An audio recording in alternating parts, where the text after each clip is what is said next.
About 2 months ago, I decided that I was going to breed some bettas. Now, I got really into it, and I actually made a YouTube video about this. There's going to be a link up somewhere. In today's video, I'm going to show you guys all of the fry and how they're doing. I am going to do results videos on these guys once they've fully matured. These bettas are about 2 months old, like I said, and they still do have quite a lot of maturing, about 4 months more until we start to see their true powerful colours. Like at the moment, they're just kind of showing early signs of what they're going to look like as adults, but everything can completely change with these guys. Their colours change so much through their first year of life, and it's really cool to see. So I was going to show you guys that today. We bred 3 different types. We bred a black and a white betta together, 2 kois together, and a platinum crowntail and like a pink betta, I'm pretty sure. So we're going to go to each tank, have a look at how the fry are doing, have a look at the colours. It should be really interesting. I guess we'll start off over here in this top tank. In here we have the fry of the black and white bettas. These guys have actually turned out to be a little bit more different than what I thought they would. So I haven't seen a single jet black fish in here. I mean, when they were first born, they were a lot darker than all the other fry in the fish room, but I still haven't seen any jet blacks in here. As you can see, we've got like these blue ones up the front. I think they're blue. I'm colorblind, by the way, so you guys are gonna have to bear with me here. And we also have a few pale ones. So I'm assuming that we might not get any jet black fish. We'll see. But I think we will get a few platinum looking fish. So for the moment in time, there's nothing too crazy in here. I have seen 1 or 2 of them that have a really cool marbling pattern.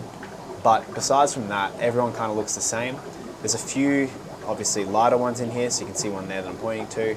But then the rest of them are the kind of, you know, sheen blue color. There's nothing too crazy in here. So a little bit different. I thought we'd get lots of blacks and whites, but from what it seems, we might not even get that at all. So that just goes to show you the genetics of these bettas, completely random.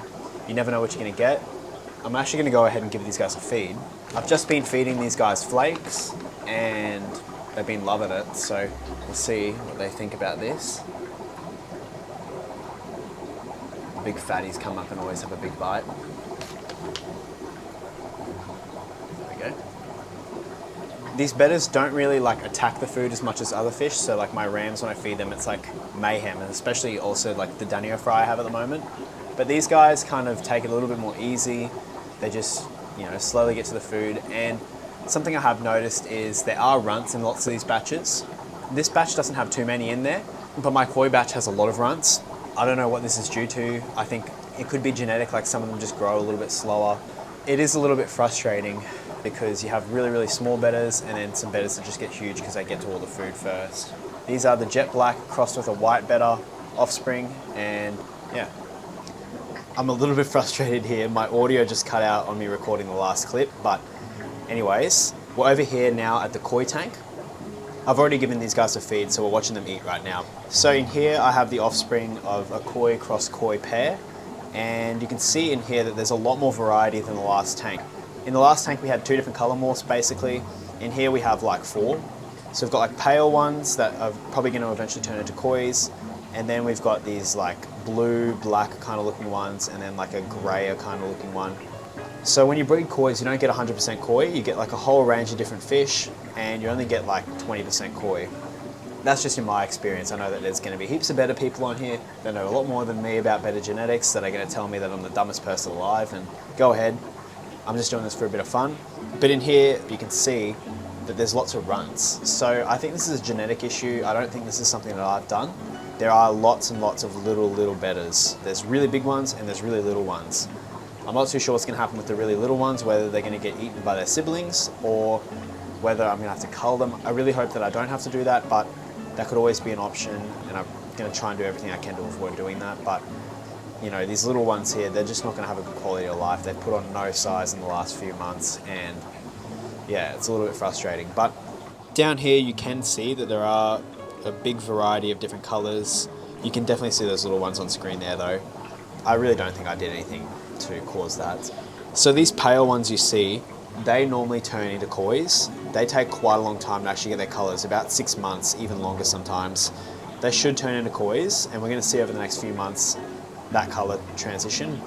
The other ones, I'm not too sure what's gonna happen with them. To be completely honest, this hasn't been the best batch of fry. I've had better batches.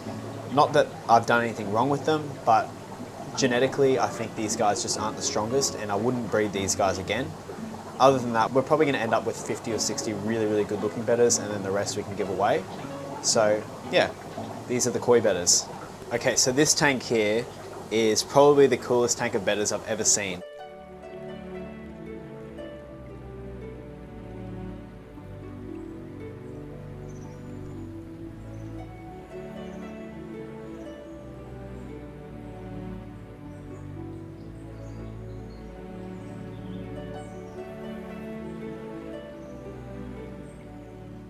In here we have the Crowntail crossed with that like pink betta, and that pink female has really carried her genes through in this lot. So far all of these guys are looking very, very pink and like that lavender color. Again, I'm colorblind, just lay off me because I don't really know colors too well, like I get them mixed up all the time. So from what I can see, these are lavender. You can see just how many there are. They're all growing consistently, so like they're all the same size, and they're all very, very high quality. So there's actually one like dark one in here. I can't find it, but it might have jumped across as a fry into this tank accidentally. But other than that, these guys all look the exact same, but they are so cute, and they're actually really, really active. So like they all come to the top. I can put my hand in and, you know, grab them if I want to. I don't really do that. But look at this. It's just absolutely mesmerizing seeing all these little tiny lavender baby cute bettas. Look at that. So we're going to give these guys a feed. This is definitely the most satisfying tank I've ever had, like in a long, long time. This is pretty much why I breed fish. I mean, this is just so cool to see. All of them, they're so happy and they all want to eat so bad, and they all swim together so well. So I'm super keen to see what these guys look like, whether they get that like crown tail or whether they stay looking like this. I don't know whether as well, like this tank's painted and the other two tanks aren't painted. Maybe this is helping them bring out their color, but we're gonna go ahead and give them a feed. They're gonna be so excited to eat this. Just crushed up some flakes here. Just watch them go absolutely berserk for these. I do feed these guys quite heavily because I want them to grow quickly. They do eat lots and lots of food, especially when you feed like a decent quality flake. They don't really bloat or anything like that, so you can feed them pretty heavily until they're adult size.